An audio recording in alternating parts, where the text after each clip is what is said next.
Welcome to wrestling remakes Tamil channel. இந்த வீடியோவில் இதை பற்றி பார்க்க போகிறோம்னா சாட்டர்டே நைட் மெயின் ஈவெண்ட்டில் ஜான்சினா மேட்ச் மெயின் ஈவெண்ட் நினச்சேன். Logan Paul Jey Uso match தான் மெயின் ஈவெண்ட்டு. அண்ட் இங்கே என்ன கதைனா old John Cena versus heel John Cena அப்படி தான். அண்ட் ஹீல் ஜான்சினா வந்து பார்த்தீங்கன்னா ஆரஞ்சு கலர் டிஷர்ட் போட்டுட்டு உள்ள மேலே ரிங்கில் ஏறினோடனே வந்து பார்த்தீங்கன்னா ஜான்சினாவை அட்வர்டைஸ் பண்ணாங்க. அதாவது எந்த மாதிரினா அவர் தான் லாஸ்ட் ரியல் சாம்பியன் அப்படின்ற மாதிரி சொன்னாங்க. அங்கே என்னடா இது கதையில் இன்னும் ட்விஸ்டே ஆரம்பிக்கலே ஆட்டுறது இல்லைன்னு பார்த்தா ஆட்டுறது வந்து பார்த்தீங்கன்னா ஓல்டு ஜான்சினா கெட்டப்பில் வந்து வந்துருக்காரு. அது தரமான இருந்துச்சு அந்த ஒரு மூமெண்ட்டு. அண்ட் ஃபேன்ஸ் எல்லாம் இந்த மேட்ச் எனக்கு பார்க்கும்போது மட்டும் அண்ட் சிரிப்பாகவே இருந்துச்சு என் ஃபேஸில் ஃபுல்லாக. ஏன் தெரில. அண்ட் உங்களுக்கும் கண்டிப்பாக அந்த மாதிரி தான் இருந்திருக்கும். மறக்காமல் வந்து கமெண்ட் பண்ணுங்கள். அண்ட் ஜான்சினா அந்த ஓல்டு கேட்டப்பில் என்னென்ன பண்ணுவாரோ அதெல்லாம் வந்து பார்த்தீங்கன்னா ஆர்டர் செஞ்சேன். லிட்டரலி அது செமையாக இருந்துச்சு அதை பார்க்கும்போது. அண்ட் ஜான்சன் ஒரு கட்டத்துக்கு மேலே பொறுக்காமல் ஒரு சாப் மாதிரி வந்து கொடுத்துட்டுவார். அதுக்கப்புறம் அடின்னு அடிச்சு டீஷர்ட்டை கிழிச்சு தூக்கி எரிஞ்சிருவார்.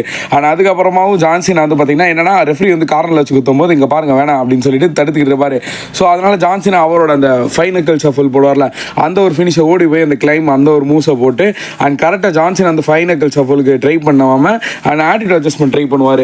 அப்படியே வந்து பார்த்தீங்கன்னா ஆட்ருத் வந்து திருப்பி அகைன் அவரோட ஜான்சனோட மூவ்ஸை போட்டு அண்ட் ஃபைனல் ஷஃபிள் தானே வேணும் நானே போடுறேன் அப்படின்ற மாதிரி அவரே வந்து போட்டார்.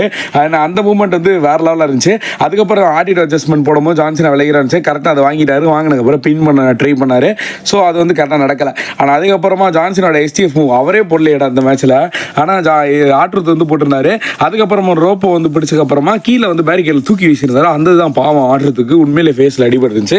ஆனால் அதுக்கப்புறமா டைட்டில் எடுத்துட்டு உனக்கு இதாண்டா கதி அப்படின்ற மாதிரி டைட்டில் தூக்கி அடிக்கலாம்னு முடிவு பண்ணும்போது ஆடுறது வந்து பாவம் மூஞ்ச பத்துரும். என்ன ஜான் இப்படி பண்ணிக்கிட்டு இருக்காரு.